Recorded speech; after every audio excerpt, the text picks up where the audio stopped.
Can't hear you, Sam.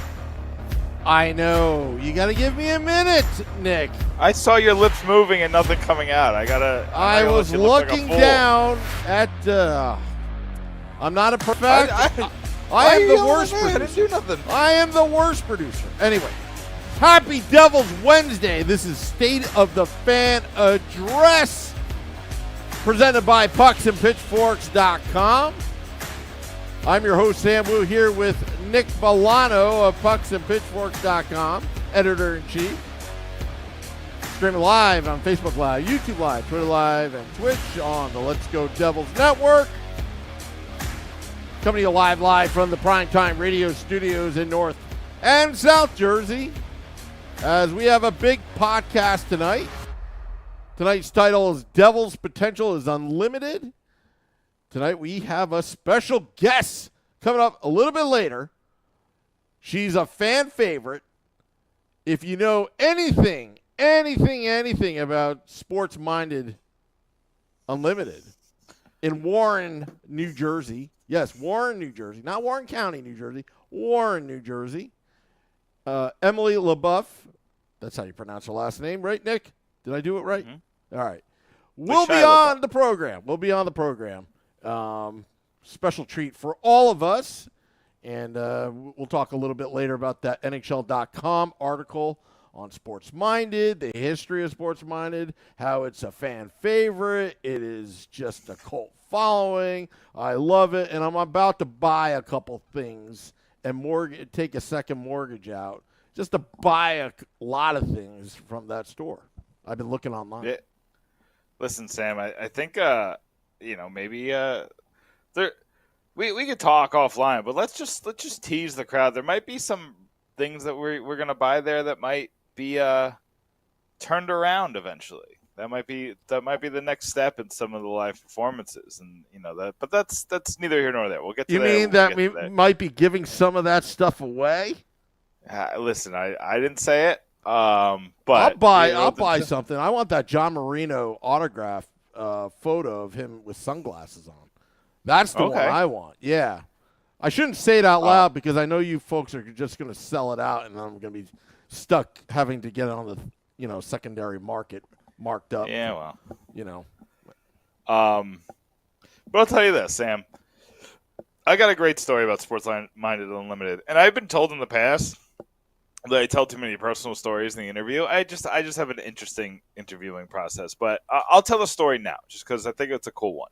So the first year me and my wife dated, she lived in Philly and I lived in Jersey, and I'd say 90% of the time I went to see her, but for certain events in New Jersey, I was like, okay, you come see me. One of those events, I think, I got to remember exactly, but I think it was the week she met my mom. We made a pit stop before going to see my mom at Sports Minded Unlimited. No way. Really? To go, yeah. Off of 78? To go see Adam Henrique. Wow. And I'm not a big celebrity guy. I'm not a big meet the players guy. I've been doing interviews for too long to kind of get starstruck. And like we've talked about this, Sam. Like I don't, they're all people. They all bleed red. That's kind of how I look. But, Henrique was my favorite player. I think it was 2013. So the year after they went to the final and he was miraculous. I got his autograph on, this cup or the conference final winning goal. The picture of him running towards the stands. So I have that at my mom's house. But anyway, I was probably one of the last people in line. So by the time I got to Henrique, he was exhausted because those lines. Those lines go. There's 300 people in them sometimes, and I got there and he shook my hand. He stood up. I was like, you know what, Adam? I'm gonna write about you one day. He's like, cool.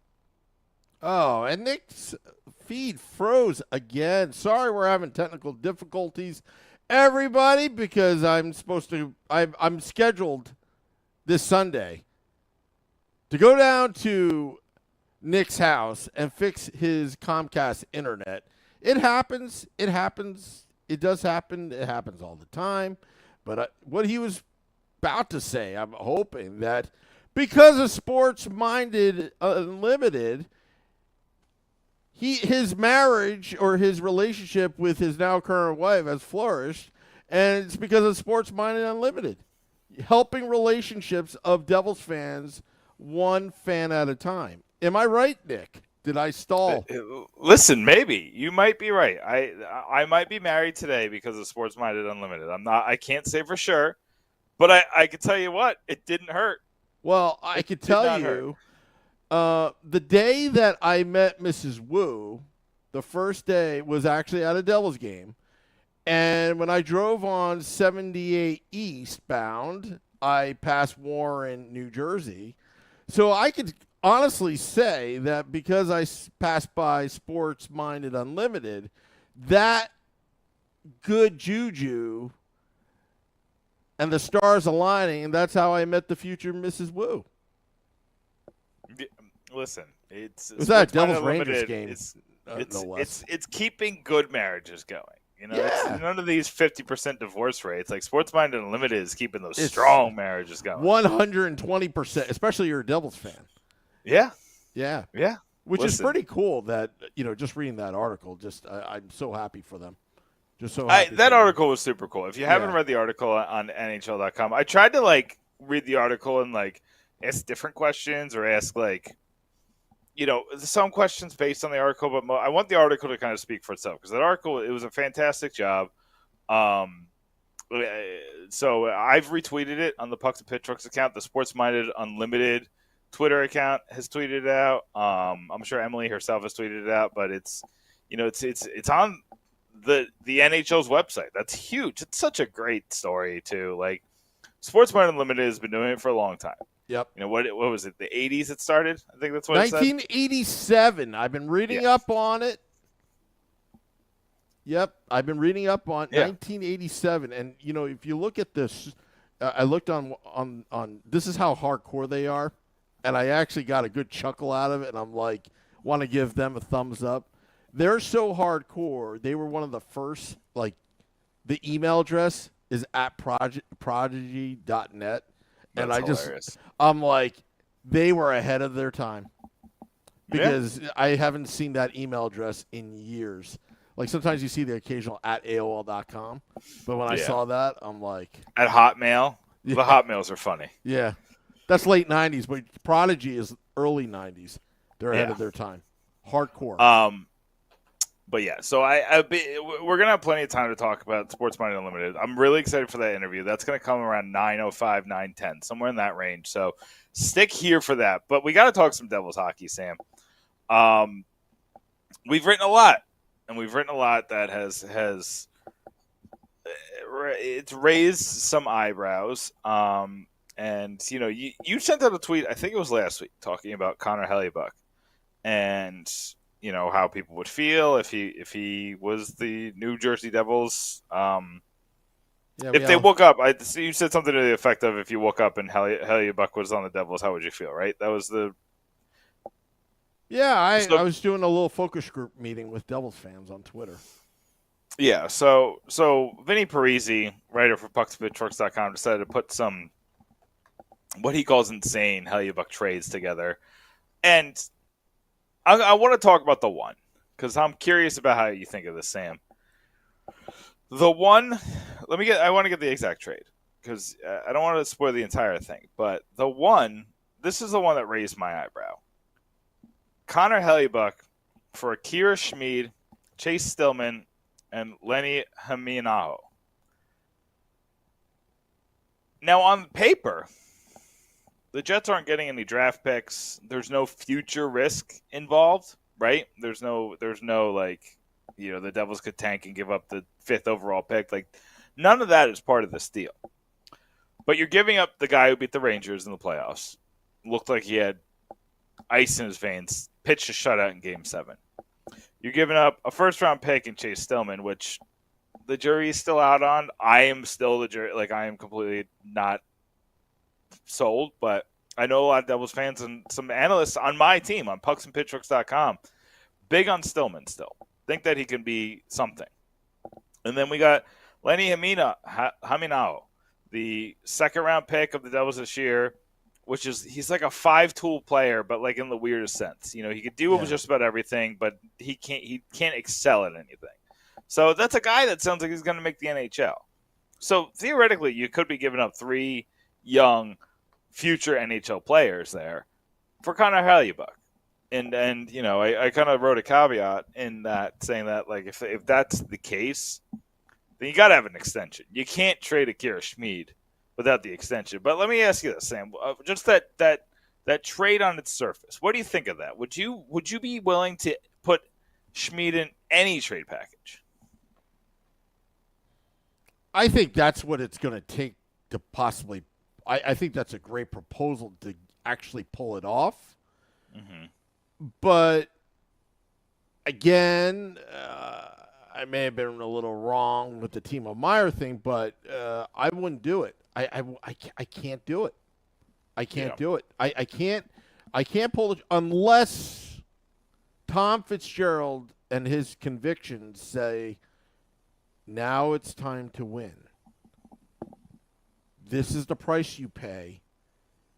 Mortgaging, but I don't think it's a big mortgage, but it's Schmidt could be, we could be like, oh, what did we do? Yeah. It could be. I don't know. I thought his poise was his greatest asset last season, and it calmed everybody down, including the defense. Yeah. That's saying something. So I don't know, but that's a great question. We should probably ask YouTube Live, Facebook Live, and Twitter Live. Like, get those comments in. I want to hear. I think I probably broke the comment section with that Akira Schmid comment. Well, Vinny did. I don't want to take credit away from Vinny. Vinny, who did a great job hosting. What was the pregame show called? I'm terrible at this, Sam. Game Day Live. Game Day Live. Singed in my brain, and I could not change it in my head. I'm sorry. Game Day Live. Vinny did a great job hosting Game Day Live. I think I spoke over him every single time that I was live on Game Day Live. Sorry, Vinny, about that. He probably hated when I was on the show. That's okay. It's hard. It is hard to be the analyst on a show with another analyst who is remote. It is, but that's first world problems. Sam, do we have any reaction on the possible Hellebuyck trade? Well, Steve Engel of YouTube Live says, stand pat, status quo on our goaltending. Couldn't agree. He says, hell no to trading Schmid. Little Fireboy, Alan Cosman, good friend of the podcast, is a hell no to trading Schmid in a trade for Hellebuyck. JP says Schmid happens. It makes me sad when you say Alan, because I know Alan. Alan is he's gonna have to be moving on to Pittsburgh for a little bit. He said he'd still listen to the podcast, and he's showing it here. But no.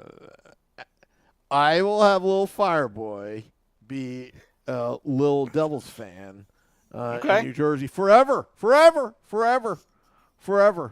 because I am working on bringing the catfish back in American whiskey, and I know little Fireboy likes the catfish. Okay. Yeah. I'm glad that we're getting our premier catfish back. But there was another article on pucksandpitchforks.com, Sam, and everybody, thanks for the comments. I love the interaction that we see in the comment section. So keep it coming. But I want to hear from the fans. But I'm going to start with you, Sam, because this is definitely your era. John Bailey wrote a piece that we were kind of working on together about 5 players who would dominate today. 5 Devils, you want to call them stars or legends. We'll call them 5 Devils legends. What you think would dominate today? Now, we took out the Hall of Famers because obviously Brodeur dominates today because he dominates any day. Stevens and Niedermeyer had the type of game that would transcend any era, right? They would both be dominant today. They'd be dominant in the 80s. They'd be dominant in the 60s. They were just that great. But beyond the Hall of Famers, what Devils player do you think would dominate the NHL today? Should I go now? Or yeah. You?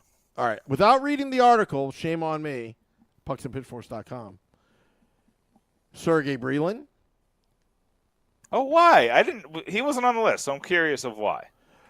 He was the most underrated player. I think he's the most underrated player in New Jersey Devils history. Look, he played in an era where you clutch and grab, you destroy people, you had to fight for a living, and he was always there. He interchangeable part. He could play first line. He could play fourth line. He can play special teams, penalty kill, power play. You can put him anywhere, and he was never a liability on the ice.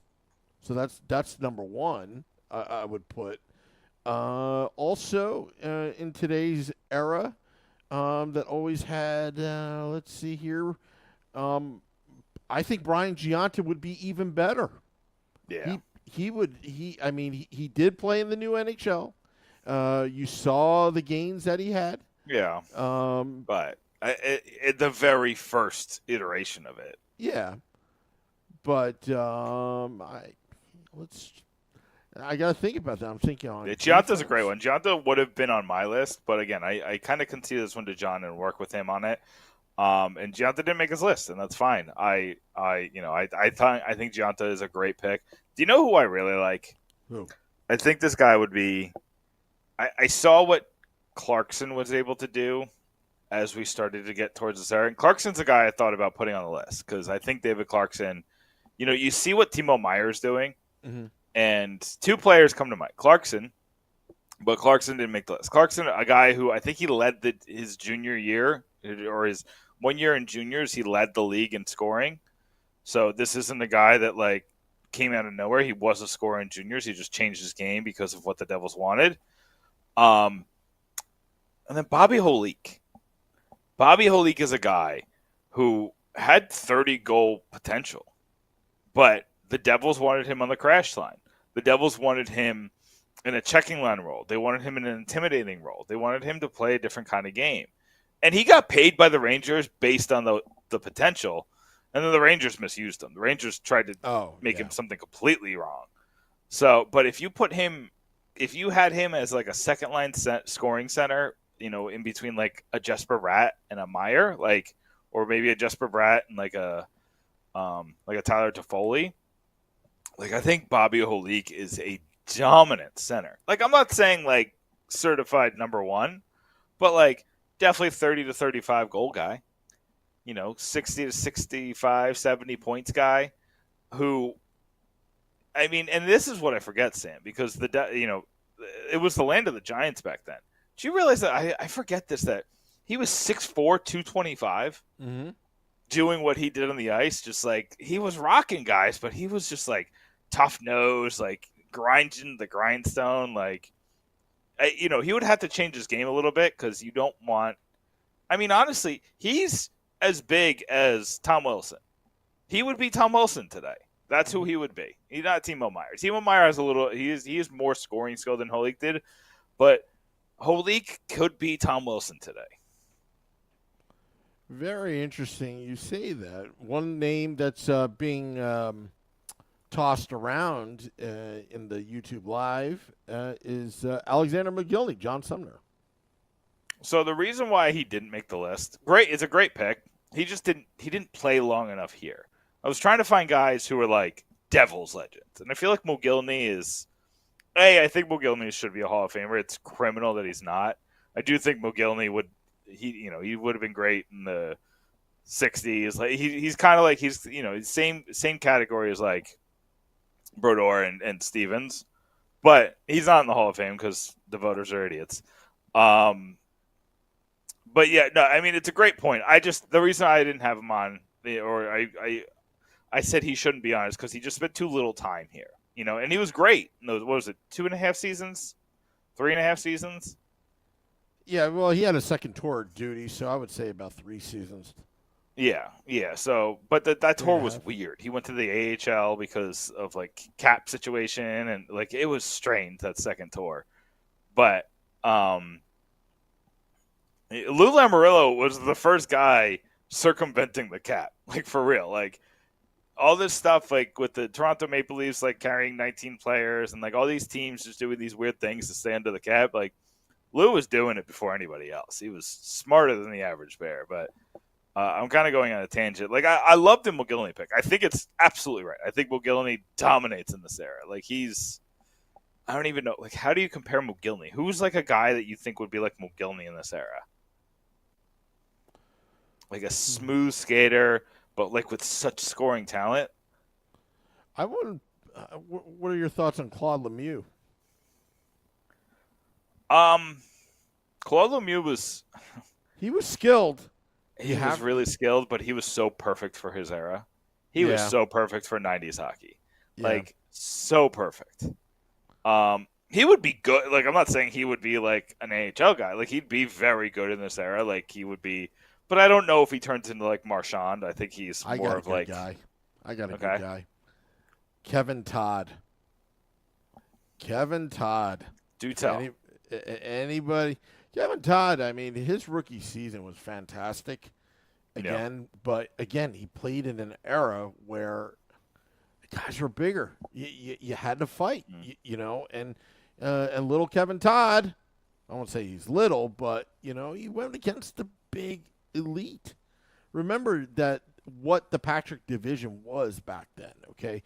Philadelphia, you had Eric Lindros, a young Eric Lindros. You had beef. All right, the New York Rangers was pretty much the Edmonton Oilers and the Chicago Blackhawks combined. I mean, you played against some big rivals, big teams. Great. Dennis says Steve Sullivan. That's another one. Oh, I like that pick. I like that That's pick. It's a very pick. good. Very nice. I had to ask you because I'm going to do some research on this. I haven't gotten into it yet, but I'm going to kind of go into on the same vein. I want to look at some of the Devils' biggest draft busts and see if they would be successful today. The same year that Kevin Todd was drafted, probably the biggest bust in New Jersey Devils history was Neil Brady, 3rd overall pick, 1986. Can you tell me what happened there? Like I wasn't born yet. You know, I was born 2 years later. But really, you remember this time? Yeah, sorry, Sam. But you were, you were at least like cognizant of what was happening. Like, what happened to Neil Brady that he just flopped in such a bad way? You know, to be honest with you, Nick, that seems like the first time I've ever even heard that name, because it was that. You don't. I don't even remember. I was in 1986. I was in 2nd grade, Nick. You know, no, that's fair. He sucked so bad I didn't even know who he was. There you go. That's my I have no idea. Like Adrian Foster was one of those players that just got hurt, but Lou took a chance of because Lou was, you know, the high end. You know what I mean by high end is the lower end of the first round picks. You know, because the Devils were always so good.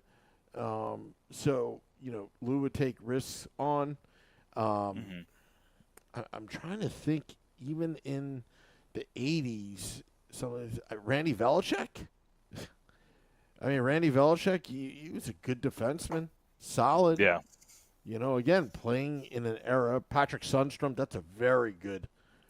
I thought about Sundstrom. I liked Sundstrom a lot. He was the one. Who did he get traded for? He got traded for somebody that was great for the Devils. I can't. Why is that not? It's escaping me. Was it one of the early Lou fleeces? Was the Claude Lemieux and Stephane Richer? Maybe it was Claude Lemieux. Hold on. Now I need to. I don't remember. I mean, Stephane Richer had a heck of a shot. He had a rocket shot. And then there were some other guys. Remember Brendan Morrison? When the Devils traded Brendan Morrison away to Vancouver? I thought Brendan Morrison, he was a Hobie Baker winner. And, you know, again, didn't work out in New Jersey. Sheldon Surrey, how would he do in today's a big defensive booming shot? That's I mean, this Sheldon Surrey is going to end up in another article because that's the one that I'm writing probably. I'm going to try to write it tonight. It's either tonight or tomorrow night about the 5 Devils draft picks that got famous elsewhere. Sheldon Surrey is definitely on that list. Sheldon Surrey had a good career. Was it in Anaheim? And I don't know what I was thinking, Sam. Sundstrom never got traded by the Devils, or maybe I'm misremembering something. I could have sworn when he left, it was a trade. I thought it was a trade. And then, you know, you had the Stastny, Peter Stastny, also. John Sumner, wasn't Brendan Morrison traded for McGillney? I think so. I don't remember. And then there was, trying to think. I mean, how would Chico Resch fare in today's NHL? It's so hard to tell. It is. You know, it's hard to tell what those like 70s and 80s goalies would do today because it's different games. And like it was just a different position. Like there's different equipment. Like how would Chico adjust to goalie pads? You know what I mean? Like it's kind of heavy. You have to hold them up the entire game. You know, it's just different. It's so different, and I'm sure he would have liked the extra protection, right? Like that probably would have helped. But I'm sure he's got welts still on his arms to this day from when he was playing in New York. But man, like. How would Scott Stevens fare even in today's? He would be fantastic. He might be the best defenseman in the league. Just because he always had the offensive game, he turned into a defensive dynamo later because that's what the Devils needed. Yeah. But he was Dougie Hamilton. You know, that's why he was Dougie Hamilton who could hit. Like he was like if you mix Dougie Hamilton with I'm trying to think, like he was like Roman Josi. He's like but he was big, like so he's not even Roman. Like I'm trying to think of a good comp for a Hamilton Stevens pairing would be awesome. Oh, yeah, yeah. I mean, yeah. But you're talking about old Stevens. You're not talking about young Stevens, like who has the record. I mean, I guess Stevens could play both sides, so he can. You know, they could just be scoring dynamo. I mean, that would be woo. Yeah. I mean, then Dougie Hamilton can take risks, and Stevens can hang back, and vice versa. I mean, wow. I got to ask, because I wrote another piece. I wrote a piece about why I think Luke Hughes can win the Calder. People are just handing it to Connor Bedard, and I get it, but that team is still bad. Even with Taylor Hall, even with Corey Perry, like that team is terrible. Like up and down the lineup. Goalie's terrible. I don't think Connor Bedard's going to win the Calder, and that opens the door for Luke Hughes. Now the reason why I have Luke Hughes really pushing for that Calder is because I think you pair him with John Marino. Do you remember that? Did you remember that Luke Hughes played the second most amount of minutes in the game that ended the Devils season? Really? Played 25 minutes. Wow. Showing that, you know, and that shows that Lindy Ruff trusts him already. So I think Lindy Ruff is going to put him out there early and often. I think he's going to get a ton of minutes. I think he's going to be paired with John Marino, which is like, Sam, if I've never seen a perfect pairing in my life, Luke Hughes and John Marino make so much sense. It does. It does. And I think Luke Hughes is going to get 40 to 60 points this year. Like, I think he's going to rake. I think he's going to fix the power play. Because, Sam, this is my controversial take. Everybody tells me I'm wrong. Luke Hughes goes on power play 1. He is the one defenseman on power play 1. You do it with you pair him with Jack. Look at that. Look at the family. Look at Luke. How big he is. Thank you, Max, for sending me this picture. All right? He's the large Hughes brother. Yeah. I think he's 6'4". He's got the beef. 6'3", 6'6". No, maybe 6'2". He's got the beef. He's the tall one. Beef. Yeah. You know, because that's the worry. That's the worry with Quinn, right? Because Quinn is smaller. You know, he's one of the most skilled defensemen in the league, but he's smaller. Yep. Luke doesn't have that problem. He's got all the same skill as Quinn with a lot more beef, like you like to say. He's just tall. I mean, he hasn't filled in yet. I mean, once he puts on the beef. I mean, let me tell you something. I gotta talk to Paul Marino. Be like, look, tell John if Luke is gonna be his pairing partner, and they need to put on some beef, have him start eating his meals with me. Me and Luke Hughes. I will make sure he'll be 6'4", 240 pounds, and can skate. You know, like Jack. Done him. That's what I say. Yeah. Yeah, I mean, You're not wrong. Well, but they're saying here's that the he's problem, 6'2". They're saying he's 6'2". Is he 6'2"? Yeah, I pulled it back. I said 6'4", and then I realized that I'm like, actually, I think he's 6'2". I think he's 4 inches taller He's than Jack. 6'4" on skates. Sure. I think he's 4 inches taller than Jack because I think Jack's 5'10". So I think like my brain just jumped to the 4. But anyway, I fixed now it, they're guys. correcting you. We're on a podcast. We're Now live. they're correcting you. This is what happens when you're on a live podcast. You can't edit that out. But I fixed it before them. Get out of here. Come on. No. Now they're saying otherwise. They think you've lost it. Yeah, it's fine. It's fine. I lose it a lot. It's fine. It's but yeah, I mean, pucksandpitchforks.com has been buzzing. Like here's the funny thing, is my biggest asset is I'm just a ideas machine. I could give you 17 article ideas at once. So I talk to my writers, and if my writers are struggling, and you've run into this, Sam, where you come to me and you said, I need an article Oh my idea. goodness! I need and I give you 6. I need ChatGPT to just give me some ideas. As long as the ChatGPT is not doing the writing for you, because I ain't editing a ChatGPT article out here. But yeah, I've given article ideas, different article ideas to I think 5 writers this week. You know, that's why we can keep cranking them out. Like, you got to get creative in this time of year. You got to make sure that you're just pounding the pavement. And like, we're doing all different kinds of stuff. Like, there's some websites that are turning to just historical stuff, just forward-looking stuff, just rear-view looking stuff. I try to like mix it all in. You know, there's some stuff looking ahead to the season. There's some stuff looking like, can they do anything right now? There's some stuff looking back at last season. There's some stuff looking back 10, 15, 20, 30, 40 years ago. There's some stuff comparing 30, 40, or, 30, 40 years ago to now. You know, I'm always trying to, the website needs to buzz. And, if there's 4 articles about Luke Hughes and nothing else, then it's not going to buzz. But if there's a Luke Hughes article, there's a mention of Patrick Elias, there's a mention of Jack and Marino, and, you got to keep it.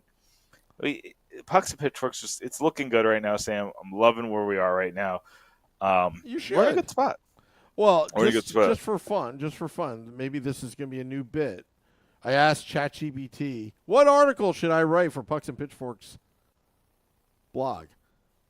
And it says, title, The Evolution of Goaltending, from stand-up to butterfly style. Introduction. In the fast-paced and ever-evolving world of ice hockey, no position has seen such transformation as the goaltender. But I rather have... That's not terrible. That's not terrible. Yeah, but I rather have Nick Villano and Vinny Parisi and then Marcy and the rest of you guys writing than reading that. Listen, I had somebody tell me that ChatGPT was going to replace the media, or whatever it is, whatever, AI. I was like... I don't think... I think AI is going to have it's going to be a huge tool in the media to get things done, but not actually, be 100% the creative behind it. But you know what? I asked ChatGPT, some questions like, here, I'll ask, how do the Devils get more beef? I'm gonna ask. See what it says. How do the Devils get more beef? It's probably going to do something like building a beefier roster, strategies for the New Jersey Devils. Wow, that's pretty good. Hey, you know what? Let's see. Identifying team needs, assessing the current roster, drafting and player development, free agency and trades, cultivating a physical identity, and balancing skill and physicality. Conclusion, adding more beef to the New Jersey Devils roster can enhance their competitiveness and provide advantages against larger opponents. I'm not going to read the whole thing, but you see, I could just plagiarize that, Nick, and you wouldn't even know. Yeah. I mean, I would, but I feel like he doesn't write like this. I know. They're not going to replace the writers at pucksandpitchforks.com, people. I was just only kidding around, but yeah. All right. They'll have to take that website from my cold, dead hands. Yeah. If I'm still writing with a newborn, I don't know what would stop me. Yeah. What we got, Well, Sam? don't worry about it. We're in the bunker. I'm the North Jersey bunker. You're in the South Jersey bunker, right? Yeah. So if Bunkered something up. happens in this world, the apocalypse, there's going to be taxes, there's going to be cockroaches, and there's going to be the Let's Go Devils podcast and pucksandpitchforks.com. I will be writing this stuff in Sanskrit. We're writing it on stone. Oh, and don't worry. And I'll make sure that we'll put a bunker, over Sports Minded Unlimited, because you got to protect that place as well if something were to happen. Because that's what Devils fans want. What's that? Is that a transition? It's obviously a transition. Sports Minded Unlimited in Warren, New Jersey. That's where relationships blossom, as Nick Villano has told that story. Should we transition now? That sounded like it. It sounded like I was waiting for the the graphics to transition. All right. Well, let's give a big warm welcome to our next guest, the owner of Sports Minded Unlimited. You can find her on Twitter at hey_it's_M. Emily LeBoeuf, welcome to the State of the Fan address. How are you tonight?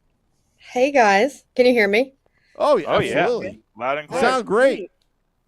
All good. We're good. I just came from the Somerset Patriots game, so I very swung cool. in on my way home, and I'm here at the store. It's eerie because it's on a Tuesday. No, it's Wednesday. I don't even know what day of the week it is.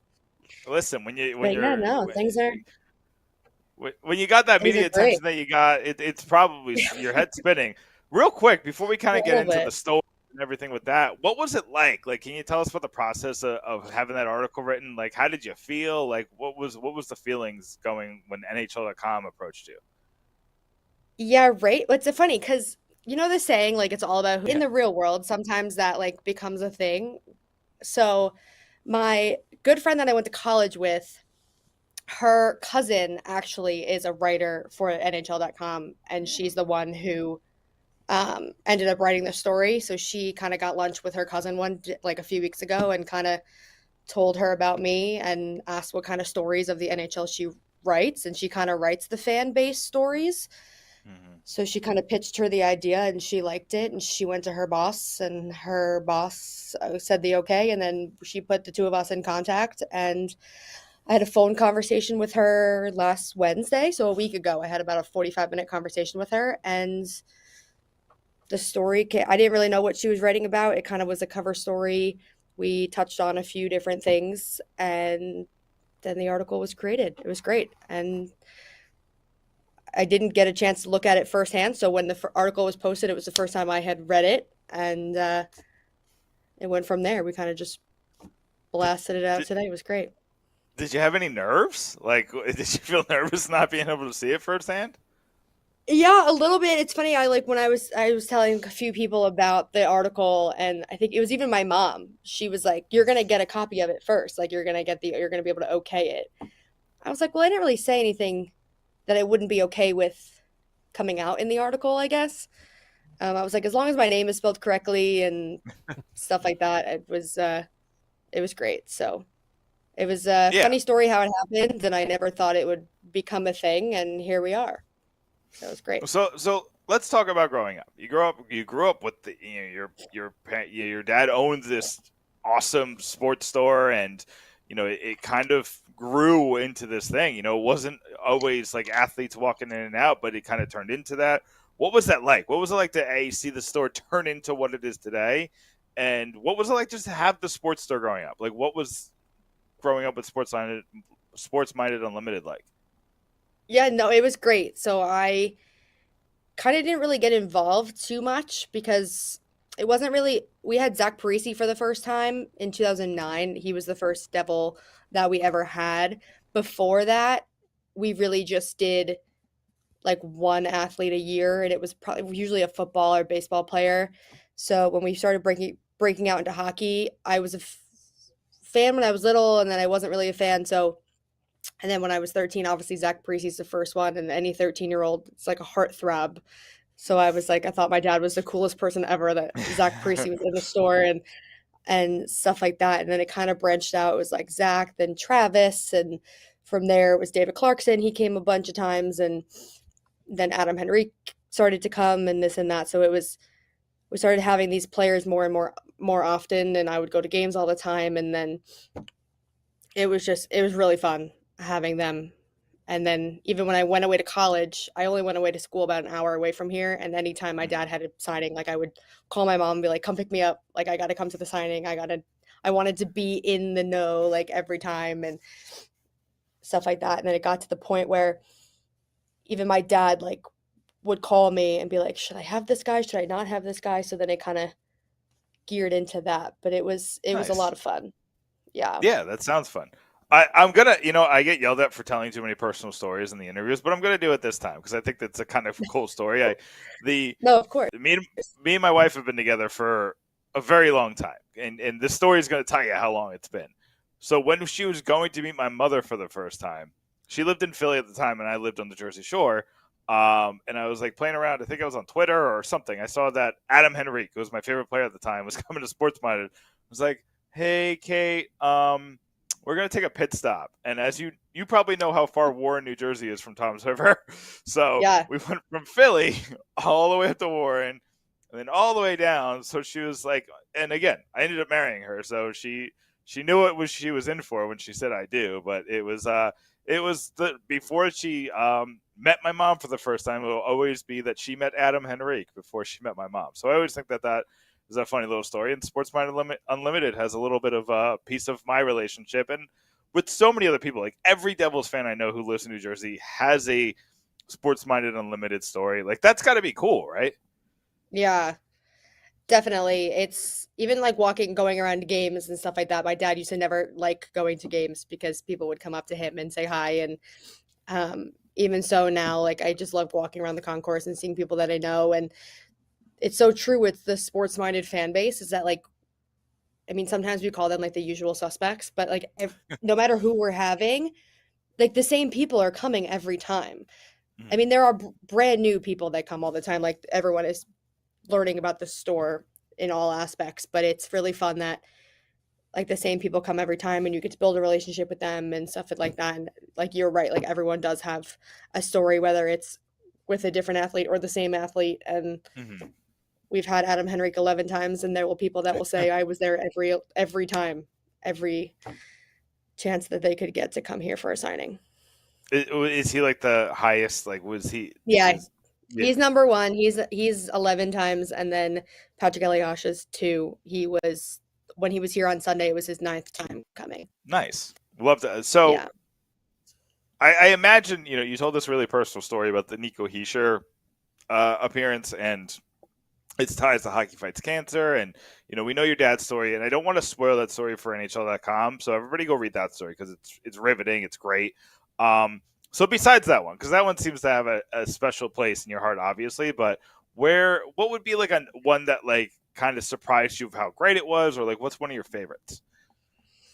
Yeah, it's funny. I was talking to my boyfriend before this about the different signings that we've had and all these things, and it like I could go back to ones that I did with my dad and the ones before the pandemic and stuff like that, but honestly the one that really sticks out to me the most, I think, is when we had Mackenzie Blackwood it was September of 2021, so it was about 3 months after my dad passed, and it was our first public signing that we had since COVID. And we held him. He was outside in a tent, and it was really the first time we were able to like bring people back in the store. And it was in September, and it actually was like the anniversary of the time that like we had found out that dad was sick. And so Mackenzie's like I really wish he was still on the team, but like he's such a great guy, and he knew dad because it was his second time in the store, so he really wanted to do it. And so that kind of really sticks out to me as one of my favorites because it was also like really the first one that I ran by myself. So it was like nerve-wracking at first, but then like it was really like I was at peace with everything. But honestly, it's funny. I think one is great and it happens, and then like the next signing happens, and like that tops the next one. And so like each signing, I feel like like is getting better and better. Like when we had Akira Schmid at the end of May, we did it on a 3-day notice, and the kid came from Long Island, and it took him 4 hours to get to the store, and he was just joking the whole time and stuff like that. So then like after that signing, I was like, that was great, loved him, can't wait to have him back. And then who knows, like the signings coming up in the fall, like they could top Akira Schmid. You never know. I feel like each signing that we have gets better and better. And but yeah, that Mackenzie Blackwood one for sure sticks out in my brain a lot. That's such a cool story. Like that's and Blackwood, he's on the Sharks now, and I know a lot of Devils fans like he had a rough end just because of the injuries and Yeah, all that. But I know for a lot sure. of Devils fans are kind of hoping, especially now he's in the Western Conference, kind of hoping that he kind of figures it out because he was Yeah, I so totally wish him the he's the best, and guy. I hope. Yeah, Yeah, yeah. So but kind of looking ahead, and I know current players, they come with all these like loops and leaps and bounds, and I don't want to get your Twitter mentions going crazy trying to get you to sign all the new players. But as far as like a legend goes, as far as like somebody you grew up with or somebody who you think would be really cool to get, who's somebody like you're pining for that you think would be a cool get as far as like a Devils legend? so it'd probably be Scott Niedermayer because he Hmm. is out of the 5 retired numbers, he's the one that hasn't come to the store yet, Okay.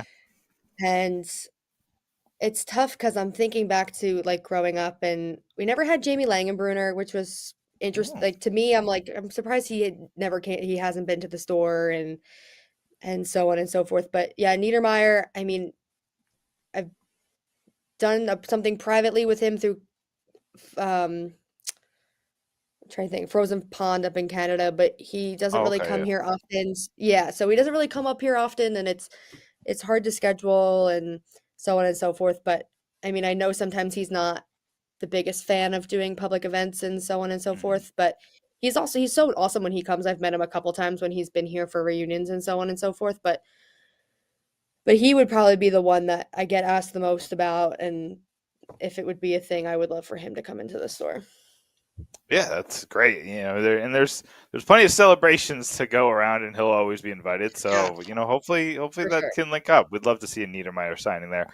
So you've been running the store now for about 2 years. What's your favorite part? What's like the coolest part about running a sports store like this? Definitely the signings, but I Hmm. think just the inside scoop that I get between like talking with agents and trying to play like the behind the scenes of planning a signing is really fun. And I mean, I'll be the first to admit, I was a dance major in college. I Nice. was not a I was I was not a business major. My other profession that I do is I teach dance full time. That's Hmm. why we have weird, crazy hours, and we're not open. I mean, dad was here 9 to 5 every single day. Hmm. But yeah, I really think like planning a signing is really fun. It can be stressful at times, but keeping the store open is one thing and being at the store is here. But I'm really on my laptop all the time at the store when there's no customers here and I'm trying to plan different things and so on and so forth and kind of what I can do with my schedule. And I think that's been like really fun figuring out like who I can have next and so on and so forth. It's kind of funny because like the way that you like so many of these sports jobs is so much what we call back of house writing, Yeah. owning the stores, like doing like some of people work for the team and work in hockey. Like it's so much like you work so much time. Like for me, example, like I spend sometimes hours researching something just to put together like a 600-word article. While you're sitting in a store with open hours, but during those open hours you're researching for the next event. So it's cool to kind of hear like how those things work and how much like I mean obviously the time is well worth it because you are the quintessential Devils location, right? Like would you consider yourself that? I know maybe it's a little too much to like say it yourself, but I consider you that. I mean, sometimes I like to toot my own horn when it comes to different things that I've done and what I've, at least in the last 3 years, I joke with friends all the time. Some of the things I've done in the last 2 years is things my dad would never do. And I've definitely feel like I've made the store my own and stuff like that. I mean, I will carry on dad's legacy for as long as I can. And Mhm. really, when he got sick, we didn't want to close it at all. So we're just trying to make it work with my schedule and everything because we don't have any employees. It's really just me. My mom helps out and so on and so forth. So it's good right now. We're gonna keep it going for as long as we can. But I mean, if you read the article that came out today, I did say something about what I could do with this store and all these things, and really what Devils fans like mean to this store and how we can stay in Mhm. business. Is there like you don't have to get into that part, but is there like a cool feature that you're like, everybody like when you kind of know that a business is going to go to you and like, you kind of you're like, oh, I think it would be cool if we did this or did that. Is there any like feature you want to add to Sports Minded Unlimited? I mean, I think about it all the time, kind of like what I could do. I mean, it would be really cool to have some of these athletes like exclusively as Hmm. like Sports Minded Unlimited. You have your contracts with your marketing Hmm. agency and stuff like that, but like for a Devils player to say, "Hey, I can't do a signing anywhere else. Like I'm exclusive to Sports Minded," and that kind of thing, if that makes any sense at all. So, Hmm. Yeah, no, I no. would I love, mean, absolutely. yeah, yeah, totally. So, I mean, I would love to get involved with that. And I mean, I don't know. Even though we have a storefront, if I like brought signings to other places and like in Hmm. different places in New Jersey and such like and stuff like that. But I mean, in too, we're not all Devils too. We do other sports and other we sell everything and do signings with other teams and stuff like that. So I mean, the sky's the limit kind of for this the stores. There's new things coming out all the time that we could do and just kind of but also taking it day by day and making sure I don't overwhelm myself at the same time. Oh, absolutely. Listen, like we know a guy at American Whiskey. If you if you ever need a location Yeah, across from the arena, we for know the sure. perfect place. But Emily, I really appreciate you. I mean, you ran to the store after hours. I really appreciate you doing that for Yeah, us and coming in. I was gonna go Um, home, but I decided I was you, like, this is on my way home, so I might as well give you guys a you might, background. I appreciate the back. It's all about the image. Like, listen, I worked in journalism for a Exactly. long time. It is all about what it looks like and how it's presented, and you did a great job presenting it. Can you let everybody know, kind of like when do you have like hours right now, or is it still kind of a little bit? I know you said with the dance stuff, it's a little bit up in the air, but do you have hours that you can advertise? Yeah, definitely. So our summer hours are posted on all of our social media pages. We have Twitter, Instagram, Facebook, and on our website. And we are here Wednesdays through Saturdays. Like Wednesday, 12 to 4, Thursdays, 10 to 2, Fridays, 12 to 4, and Saturdays, 11 to 3 right now. But I'm always available. I mean, I'm on my phone constantly. So I'm always available via email, DM, Twitter, Facebook, Instagram, the website. I'm basically, even though I'm not physically in the store, I am running around the store all the time. And is the next event like season time? Is that when the next event is, or is there an event coming between now and then? Yeah, I have nothing planned right now. Yeah. I do. I mean, the Patrick Elias thing actually that kind of fell into my lap. I really wasn't planning on doing anything over the summer, but definitely season time. I'm looking probably the third week of September, which is like the guys go back to camp on Wednesday the 20th. So probably I'm gonna try to squeeze someone in on that Sunday. So that'll be. I have a Awesome. couple guys lined up. I'm just kind of figuring out dates and so on and all that stuff. So And one last question. Now, you're yeah. known for the signings, right? But you sell like a bunch of sports stuff.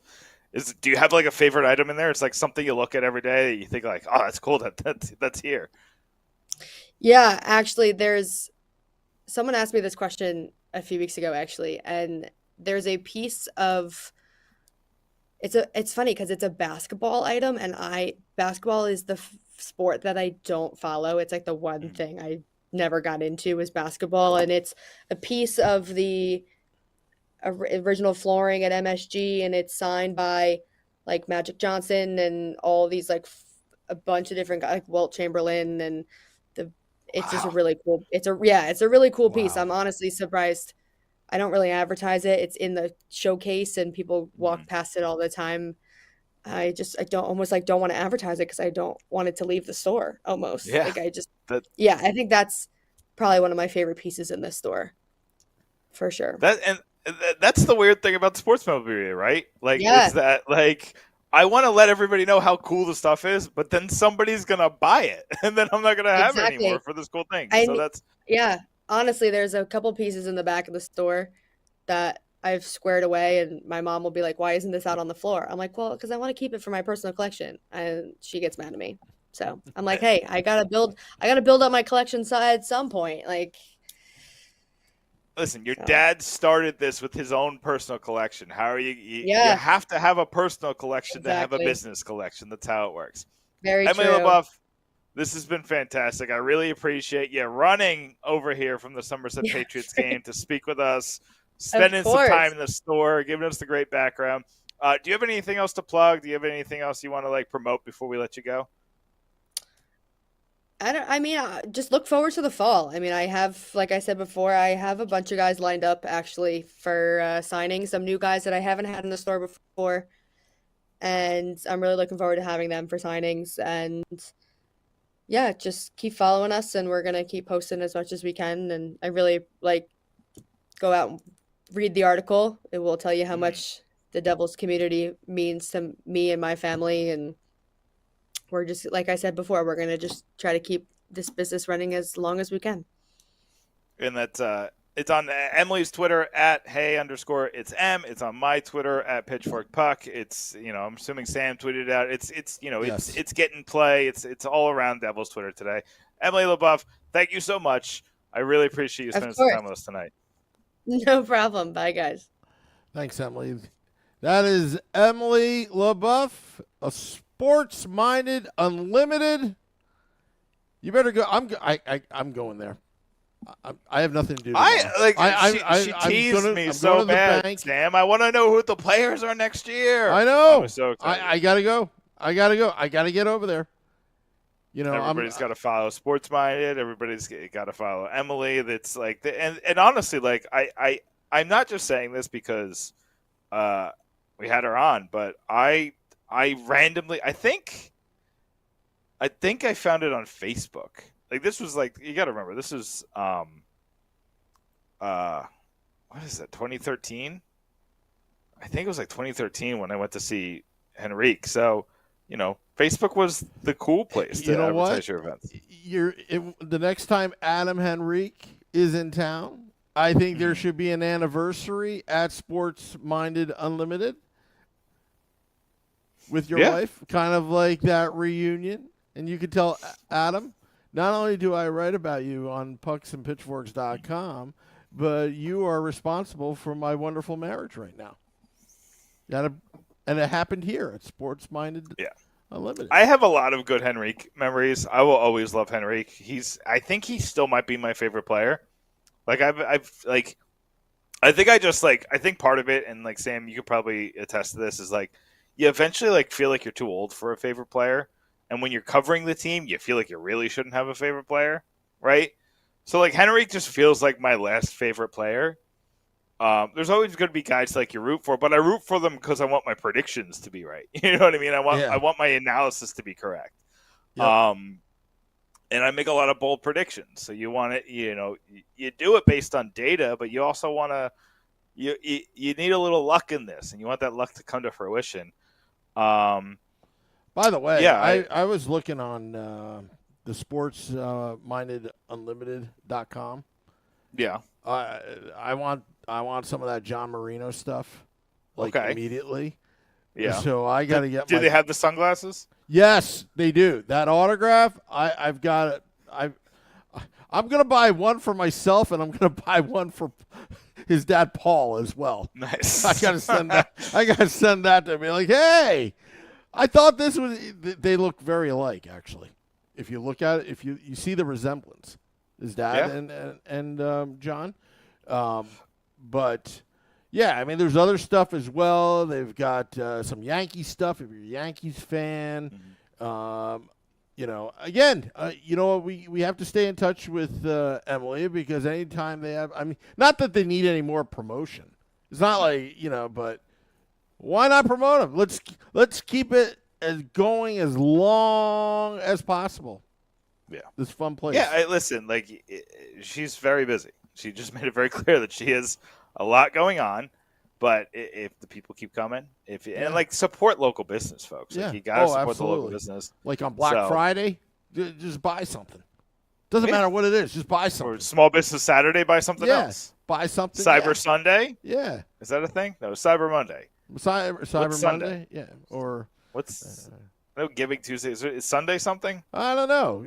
All 7 days. Just go on Sunday. They're open on Sunday. You got money Go to on burn? Sunday. Just go to Sports Minded Unlimited. That's it. It is an investment. You've seen how much collectibles have You know what? skyrocketed. I'm not going to spend $50 on the Mega Millions. I'm going to spend the $50 on that John Marino autograph. I gotta get some of my stuff assessed, Sam. I haven't looked at my autographs have been in my mom's basement for years. I know I got Brodeur.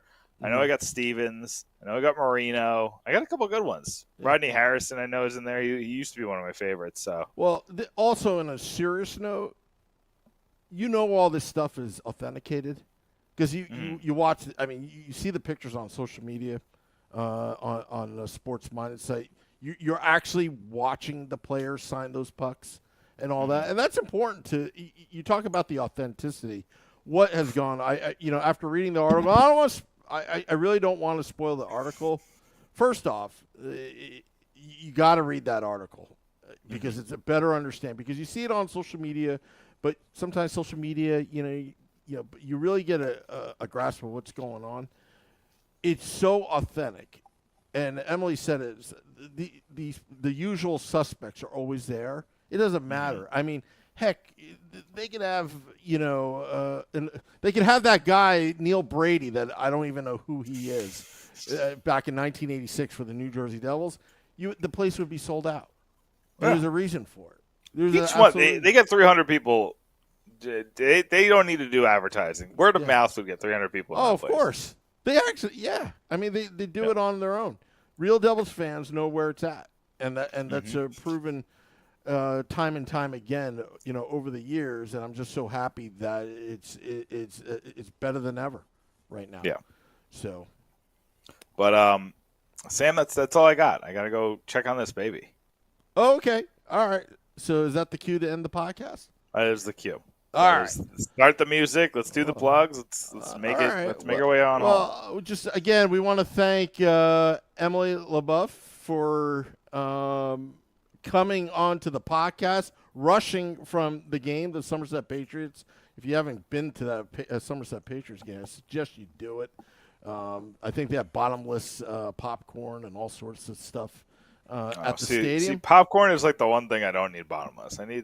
But anyway, that's all right. And go to Sports Minded Unlimited, all their social media pages, because they've got it where it's going on. And also go to pucksandpitchforks.com as well. What a great website. Great articles, non-chat GPT articles, kind of like non-GMO, non-chat GPT, from real Devils fans. All right. And Sam, guess what's coming tomorrow? What? The Lindy Ruff Hall of Fame case. Oh, that's right. That will be live tomorrow morning. I'm halfway done, so I'm not just promising it this time. It's actually I'll tell you out. what, I hope Sports Minded Unlimited has Lindy Ruff signing. I would be the He's trying to find a place to have a beer, so. You know what? I want to have a beer. Let's pair. Let's ask Lindy to have a beer with us at Sports Minded Unlimited. We're going to propose that idea. See, we're already having our focus group. Anyway, see you later. Thank you to everybody. Till next time, let's go Devils.